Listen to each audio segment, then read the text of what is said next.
Le Grand Matin Sud Radio, 7h, 8h30, Patrick Roger. Il est 7h55, Carlier libre, et ce matin, c'est le philosophe Guy Carlier que j'accueille. Bonjour Guy. Oui, je dirais même le théologien. Oui, c'est ça. Bonjour Patrick, bonjour à tous. Car, oui, la presse ce matin pose à nouveau cette question.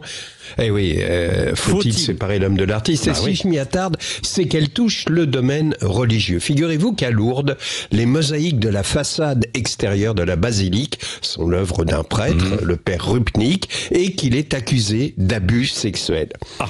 Rien que de bien normal pour un prêtre, me direz-vous, mais là, il ne s'agit pas d'une touche-pipi d'enfant de cœur, mais d'abus sexuels psychologiques et spirituels sur plus de 40 femmes, et on soupçonne ce chiffre d'être largement sous-estimé dans la mesure où la plupart de ces victimes étaient des religieuses, dont la plupart ne se sont pas plaintes, certaines ayant même affirmé que ce que le prêtre leur avait fait découvrir était un miracle, au point qu'elles demandent qu'on accroche désormais leurs culottes au plafond de la grotte parmi les béquilles. Bon, quoi qu'il en soit, ces accusations n'ont provoqué aucune poursuite pénale en raison de la prescription, comme d'habitude, mais les autorités religieuses ont constitué une commission d'enquête canonique pour auditionner les victimes du prêtre, et de cette commission il ressort que le chiffre exact de ces victimes est largement sous-estimé et que la réalité ferait passer Gérard Miller pour une petite bite. Et le père Rupnik a donc été exclu de la compagnie de Jésus,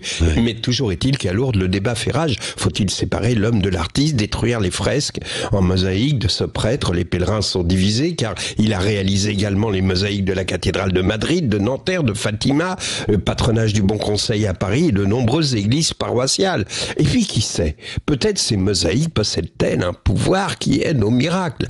J'ai vu à ce propos la 70e et dernière miraculée de Lourdes à la télé. Elle s'appelle Bernadette Moriot. Elle souffrait d'un symptôme médical authentique qui s'appelle le syndrome de la queue de cheval. Ça ne s'invente pas. Une maladie qui prive le patient de l'usage de ses jambes. Donc on la voit arriver toute souriante, les micros se tendent vers elle, alors ma sœur et ce miracle, et au moment où elle raconte qu'elle est entrée dans l'eau de la grotte en fauteuil roulant et que le lendemain elle marchait dans la forêt 5 kilomètres avec sa sœur, voilà que sa voix s'étrangle, qu'elle commence à crachoter, à expectorer, la voilà qui manque de s'étouffer, et en agitant sa main pour montrer son impuissance à l'auditoire, elle finit par bredouiller « peut pas parler !» et elle se sauve en crachouillant. Et là, on ne peut s'empêcher de penser qu'il s'agit d'une intervention divine, un peu comme si Dieu lui disait « mais ferme-la, arrête avec tes conneries de miracle, tu vois bien que je suis incapable d'empêcher le bordel du monde, alors ta queue de cheval ». Au plafond de la grotte à Lourdes, toutes ces béquilles, ça m'avait frappé quand j'étais allé petit avec le caté.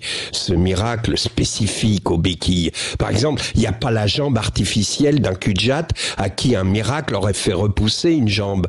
On n'a jamais vu un bras coupé se mettre à repousser. Et j'avais fait part de ma déception au prêtre de la paroisse, que j'ai dû probablement contrarier, puisqu'à compter de ce jour, il ne me prenait plus sur ses genoux lors des séances de ciné du patronage. Et puis surtout, le problème, c'est que c'est triste, Lourdes. Dieu aurait pu s'appliquer. Ça devrait ressembler à Las Vegas. Tant qu'à faire un miracle, autant faire un show. Imaginez une bonne sœur cul-de-jatte qui entre dans la piscine sur sa planche à roulettes, en poussant sur ses fers à repasser, et qui en ressort en marchant avec les jambes d'Adriana Carambeu, un porte-jartel au bas, éclairé par les projecteurs de Starmania, en tenant un chapeau de forme blonde d'une main, une canne pommeau dans l'autre, et qui se met à esquisser quelques pas de claquettes, tandis que la sono balance New York, New York. Ça, c'est du miracle qui aurait de la gueule. Allez, c'est parti, ma sœur.